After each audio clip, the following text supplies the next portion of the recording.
प्रभु प्रेम. Love is the nectar for this life. अमृत है यही प्रेम. और कृष्ण प्रेम, प्रभु प्रेम. અને એટલા માટે પછી ભાગવતની રચના કરી વ્યાસજીએ. તો કેવી રચના કરી? બોલે યસ્યામ વૈ શ્રૂયમાણાયામ કૃષ્ણે પરમ પુરુષે ભક્તિરુત્પદ્યતે પુંસઃ શોક મોહ ભયાપહા. જેનું શ્રવણ કરવા માત્રથી ભગવાન શ્રી કૃષ્ણમાં સૌને અનુરાગ થઈ જાય, પ્રેમ થઈ જાય, ભક્તિ થઈ જાય. ભક્તિ ઉત્પદ્યતે. અને એ ભક્તિ કેવી? શોક મોહ ભયાપહા. શોકને, મોહને અને ભયને હરી લેનારી. શોક છે ને એટલે આનંદ નથી, મોહ છે એટલે સુખ નથી, અને ભય છે એટલે शांति નથી. जरा ध्यान से सोचना इस बात पर. तुम चाहते हो आनंद, लेकिन शोक है जीवन में. आ નથી મળ્યું ને, આ જતું રહ્યું ને,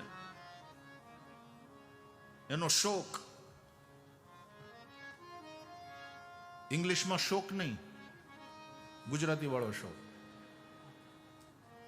डायो એને કહેવાય गतम न शोचामी, जो बीती हुई बात का शोक नहीं करता.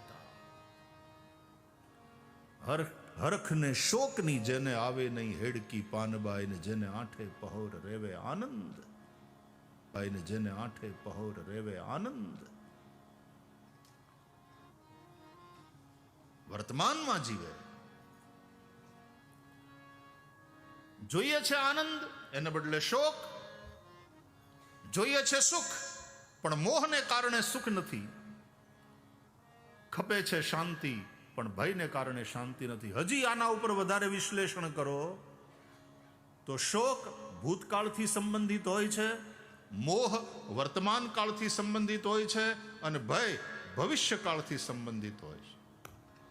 અનાગતનો ભય, ગતનો શોક, અને છે એમાં મોહ. એટલે આ શોક, મોહ અને ભય એ ત્રણેય ઉપદ્રવ કરે છે. અને ભગવાનની ભક્તિ એવી છે કે જે છોકરું અણહમજુ હોય ને છુરીથી રમતું હોય અને એના હાથમાંથી છુરી આંચકી લે, વાગી જાય, ગાંડા આ કઈ રમવાની વસ્તુ છે? એમ ભગવાનની ભક્તિ છે એ માં જેવી છે. આપણા જીવનમાંથી શોક મોહ ભયાપહા, શોક મોહ અને ભયનું હરણ કરી લે, છીનવી લે. અને જેવો શોક ગયો એટલે જીવનમાં આનંદ, મોહ મટ્યો અને સુખ, ભય ગયો, શાંતિ. And that is exactly what you want. એટલા માટે ભાગવત વ્યાસ ભગવાને દેવર્ષિ નારદની પ્રેરણાથી બ્રહ્મ નદી સરસ્વતીના કિનારે પોતાના શમ્યાપ્રાસ નામના આશ્રમમાં બેસી અને શ્રીમદ ભાગવતની રચના કરી. ભક્તિ યોગેન મનસી સમ્યક પ્રણિહિતે મલે અપશ્યત પુરુષમ પૂર્વમ. ભક્તિયુક્ત મન દ્વારા વ્યાસજીએ સ્યાહીથી નહીં, કૃષ્ણ પ્રેમના આંસુમાં કલમને જબોળી જબોળીને લખ્યું છે. ભાગવત વિશુદ્ધ પ્રેમ શાસ્ત્ર છે. આ પરમહંસોની સંહિતા છે. લખ્યા પછી, ભાગવતની રચના કર્યા પછી વ્યાસજીને પૂર્ણ સંતોષ થયો. અને પછી પોતાના દીકરા શુકદેવને ભણાવ્યું. સાચો દીકરો એ જે બાપની પાસેથી અધ્યાત્મનો વારસો સ્વીકારે, બાપના પૈસા ઉપર નજર કરે નહીં, અધ્યાત્મનો વારસો સ્વીકારે. શુકદેવે કહ્યું, પિતાજી મેં ભાગવતના થોડા શ્લોક સાંભળ્યા, મને બહુ ગમ્યા, મને આ તમે શીખવાડો. અને પછી શુકમ અધ્યાપયામાસ નિવૃત્તિ નિરતમ મુનિ. વ્યાસજીએ શુકદેવને ભણાવ્યું. માટે એ રસને જાણે છે શુકદેવ જોગી, એ રસને જાણે એ જી શુકદેવ જોગી, અને કંઈક જાણે છે આ મેં તો નરસૈયો,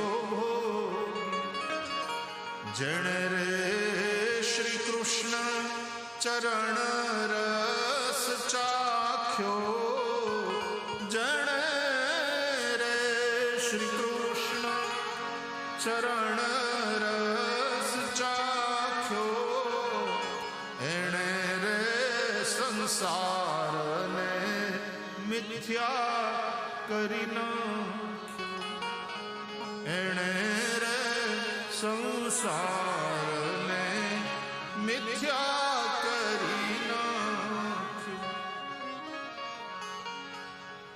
આ આંબો અખંડ ભુવનથી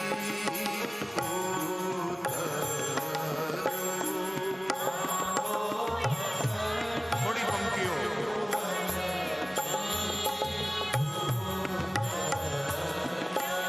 અને વ્રજ ભૂમિમાં આંબાનો વાસ સખી રે આંબો રોપ્યો.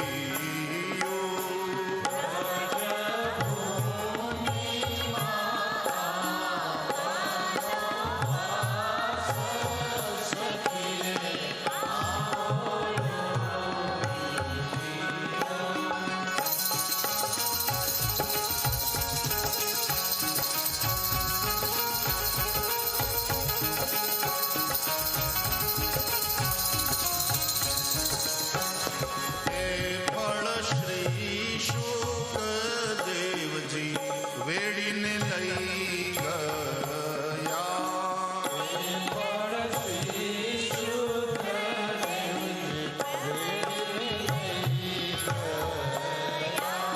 પરીક્ષિત બેઠા છે ગંગાને તીર સખી રે આંબો રોપ્યો.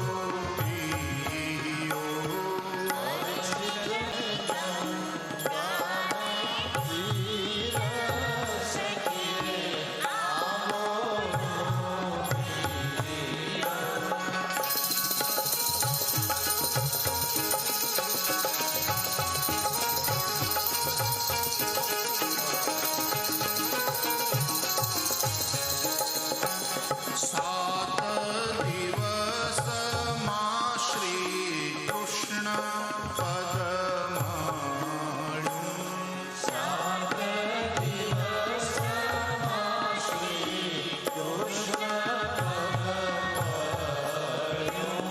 જય શ્રી પુરુષોત્તમ અભિરામ એ સખી રે આંબો રોપ્યો.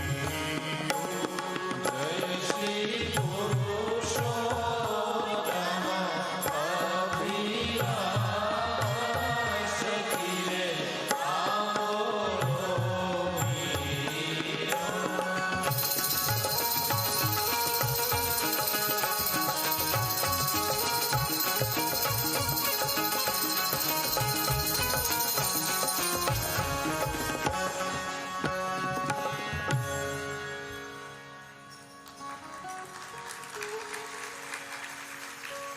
એક ઝલક.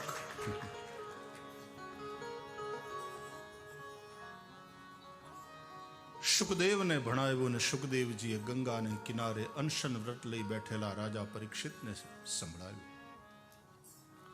એ પરીક્ષિત જેના પૂર્વજો 5 પાંડવો, જેને ભગવાન શ્રી કૃષ્ણે કૃપા કરી કુરુક્ષેત્રના મેદાનમાં અર્જુનજીના રથનું સારથ્ય કરી કુરુક્ષેત્રના યુદ્ધમાં વિજય અપાવ્યો. જે કુરુક્ષેત્રના મેદાનમાં અભિમન્યુ મરાયો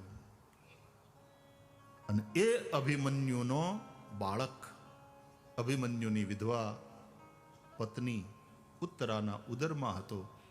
અને ત્યારે અશ્વત્થામાએ એને મારવા માટે બ્રહ્માસ્ત્ર છોડ્યું.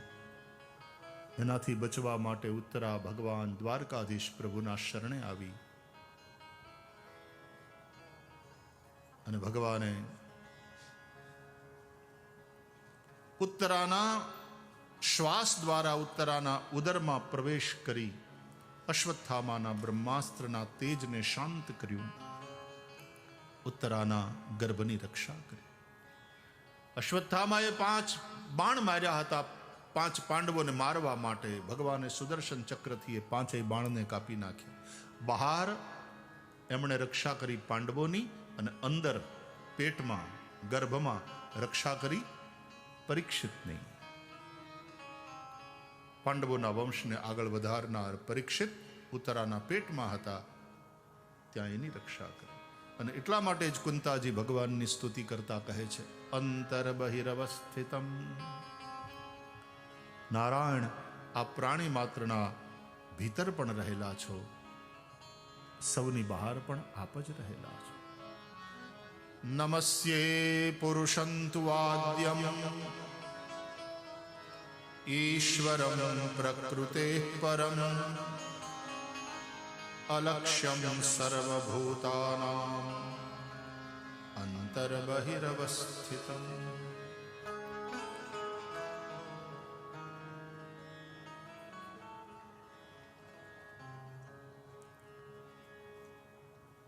પરીક્ષિતના ગર્ભની અંદર રક્ષા દ્વારા પૂર્વવંશને પુનઃ અંકુરિત કરી પાંડવોને વિજય અપાવી ધર્મરાજ યુધિષ્ઠિરને હસ્તિનાપુરની ગાદી ઉપર બેસાડ્યા. ઉત્તરાયણના પવિત્ર સમયમાં પિતામહ ભીષ્મ દેહત્યાગ કરે છે, ત્યારે ભગવાન દ્વારકાધીશ પાંડવોને લઈ અને કુરુક્ષેત્રમાં પધારે છે.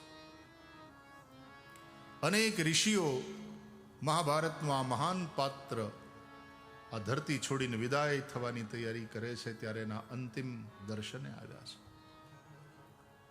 અનેકાનેક ઋષિમુનિઓ, 5 પાંડવો, દ્રૌપદી અને સ્વયં દ્વારકાધીશ. તમે જુઓ તો ખરા ભીષ્મ કેવા મહાપુરુષ છે. અને અંત સમયમાં બાણશૈયા ઉપર છેલ્લી અવસ્થામાં ક્યારેક આવી ગતિ થાય, હજારો बाणों की चुभन शीर महसूस करता है, अनुभव करता है मृत्यु की पीड़ा.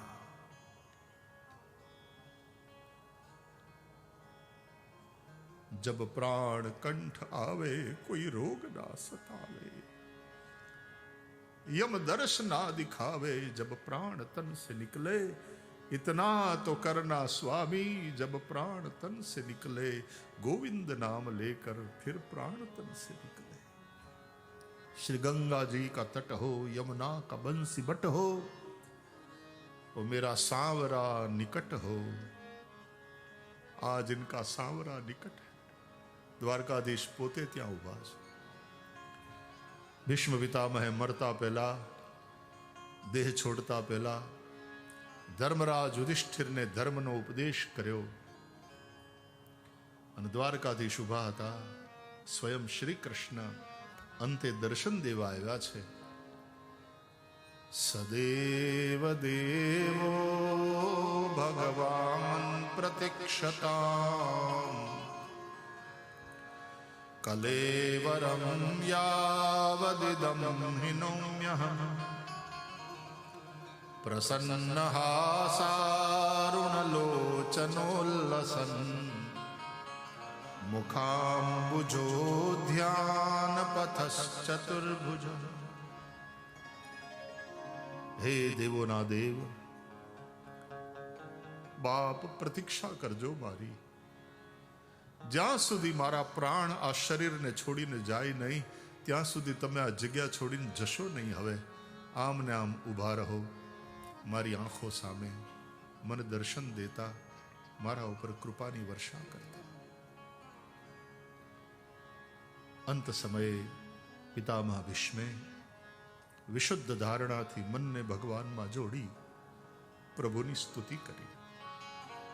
શ્રી ભીષ્મ ઉવાચ ઇતિ મતિરૂપકલ્પિતા વિતૃષ્ણા ભગવતી સાત્વત પુંગવે વિભુમ્નિ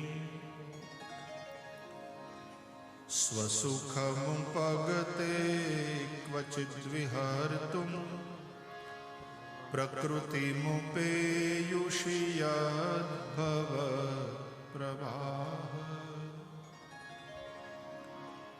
ભાગવતમાં બહુ સુંદર સુંદર સ્તુતિઓ છે. કુંતાજીએ કરેલી સ્તુતિ, પછી પિતામહ ભીષ્મે કરેલી સ્તુતિ. અંત સમયમાં આ સ્તુતિ કરજો, આપણું મન ભગવાનમાં લાગે, મૃત્યુની પીડા ભૂલાય, ચિત્ત શ્રી કૃષ્ણમાં ચોટે. ત્રિભુવન કમનમ તમાલવર્ણમ રવિકર ગૌરવરાંબરમ દધાને વપુરલકકુલાવૃતાનનાબ્જમ વિજય સખેરતિરસ્તુ મે નવદ્યા.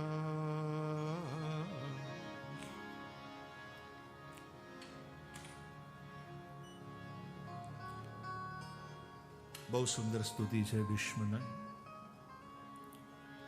ઉત્તરાયણના પવિત્ર સમયમાં પિતામાં ભીષ્મે દેહ ત્યાગ કર્યો.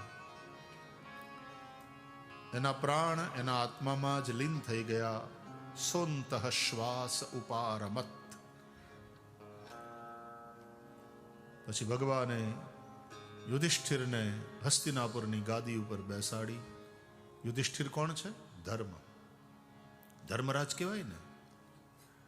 એનો અર્થ એ થયો કે ધર્મને રાજા બનાવ્યો.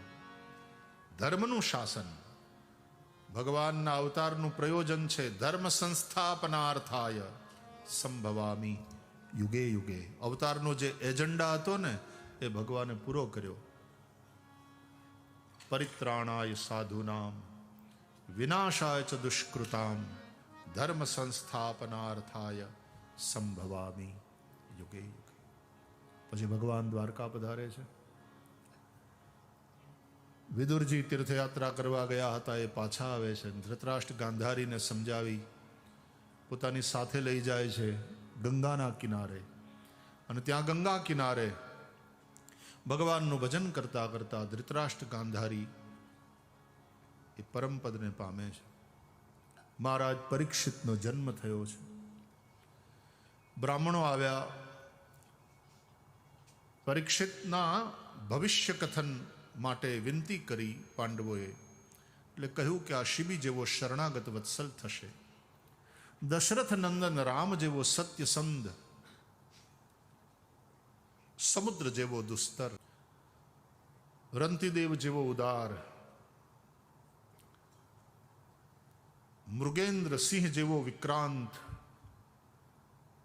આવા બધા ગુણો બતાવ્યા. અને કહ્યું કે આ તમારો સંતાન ભવિષ્યમાં ચક્રવર્તી સમ્રાટ બનશે, પરંતુ કંઈક એવું થશે કે ઋષિપુત્રના શાપને કારણે તક્ષકાદાત્મનો મૃત્યુમ દ્વિજપુત્રોપસર્જિતા. બ્રાહ્મણ પુત્રના શાપથી ને તક્ષકના દંશથી આનું મૃત્યુ થશે.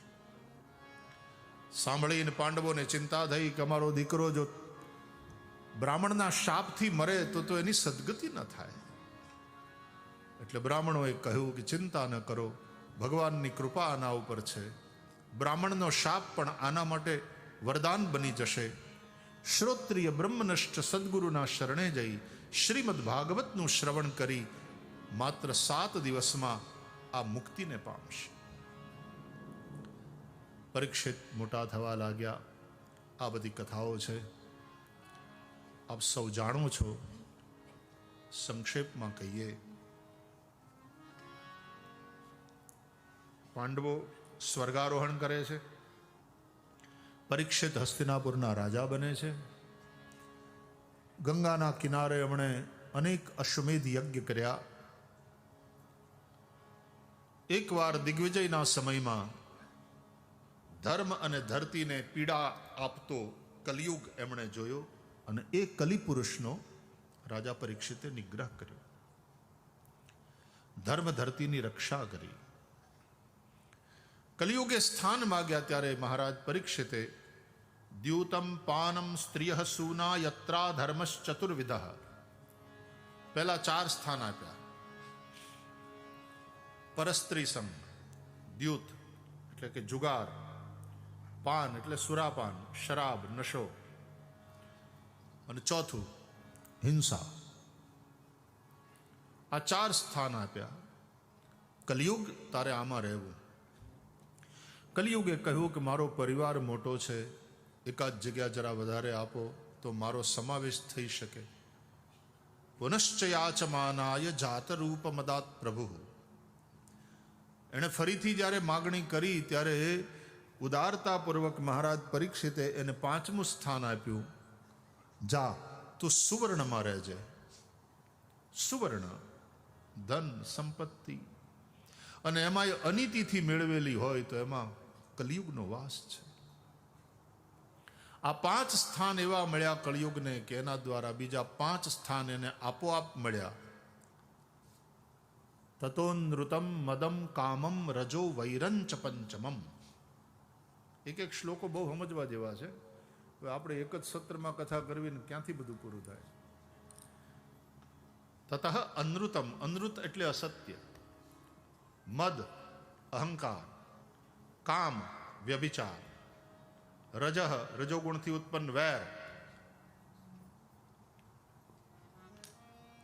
તતોનૃતમ મદમ કામમ રજો વૈરંચ પંચમમ. આ 5 સ્થાન બીજા આપોઆપ એને મળી ગયા. એટલે 5 પહેલા અને 5 પછી થયા 10. આ કળિયુગનું એડ્રેસ છે તમારે મળવું હોય તો. પણ એપોઇન્ટમેન્ટ કોની લેવી છે, કળિયુગની કે કૃષ્ણની? કોને મળવું છે? જો કળિયુગના સ્થાનમાં ગયા અને ફસ્યા તો કૃષ્ણથી દૂર થશો. માટે જેને પોતાના કલ્યાણની ઈચ્છા હોય એણે આ 10 સ્થાનથી દૂર રહેવું જેમાં કળિયુગનો નિવાસ છે. ફરીથી અય્યાશી, પરસ્ત્રી સંગ, દ્યુત, જુગાર, ગેમ્બલિંગ, સુરાપાન, મદિરા, નશો, એ મદિરાનો હોય કે ડ્રગનો હોય કે તંબાકુનો હોય કે માવાનો. કોણે માવો નામ પાડ્યું છે ખબર નહીં. આ કેન્સરના પડીકા છે. એ દૂધમાંથી થાય એને માવા કહેવાય. એમાંથી પેંડા બને, ઈ માવા. આ માવો છે કેન્સરના પડીકા. કોઈ પણ પ્રકારનો નશો એમાં કળિયુગ. હિંસા એમાં કળિયુગ. અનીતિનું ધન એમાં કળિયુગ. અસત્ય, જૂઠ, ફરેબ એમાં કળિયુગ. મદ, પૈસાનો મદ, સત્તાનો મદ, અભિમાન, કામ, વ્યભિચાર, વાસનાઓ,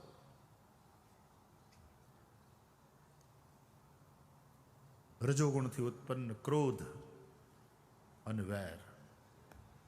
આ 5 ને 5 10 સ્થાન છે. જેને કૃષ્ણની ભક્તિ કરવી છે એણે આ સ્થાનથી દૂર રહેવું. અને શ્રી કૃષ્ણની ભક્તિ કરે, શ્રી કૃષ્ણના નામનો જપ કરે, શ્રી કૃષ્ણ એને બચાવે છે. આ જગ્યામાં ક્યારેય ન જાય. પણ એકવાર રાજા પરીક્ષિત સ્વયં માથા ઉપર સુવર્ણનો મુકટ મૂકી અને મૃગિયા રમવા માટે ગયા. સુવર્ણના મુકુટમાં કલિયુગ હતો. એટલે કલિયુગે હિંસા તરફ રાજાને પ્રેરિત કર્યા. મૃગિયા કરતા કરતા, શિકાર કરતા કરતા અનેક મૃગોનો શિકાર કર્યો. હિંસામાં કલી છે ને. બપોરના સમયે ભૂખ્યા અને તરસ્યા રાજા પરીક્ષિત જંગલમાં એક ઋષિનો આશ્રમ જોયો. ઘોડાને લઈ અને આશ્રમ તરફ ગયા. એ શમિક ઋષિનો આશ્રમ હતો. રાજા અશ્વ ઉપરથી નીચે ઉતર્યા અને આશ્રમમાં ગયા. શમિક ઋષિ ધ્યાનસ્થ હતા, સમાધિમાં હતા. કોણ આવ્યું, કોણ ગયું, બહારની દુનિયામાં શું થઈ રહ્યું છે કંઈ ખબર નથી. એટલે રાજા પરીક્ષિત આવ્યા, એ ઋષિને ખબર ન પડી. રાજાને કોઈ આવકારો ના આપ્યો, રાજાને કોઈએ બેસવાનું ન કહ્યું, પાણીનું ન પૂછ્યું. રાજા પરીક્ષિતને ક્રોધ આવ્યો. ક્રોધમાં કલી છે. હું રાજા છું, મારું આ અપમાન, હું રાજા છું, આ અભિમાન. અને સન્માન ન મળ્યું એને અપમાન ગણી ક્રોધિત રાજા પરીક્ષિતે એક મરેલો સર્પ જોયો.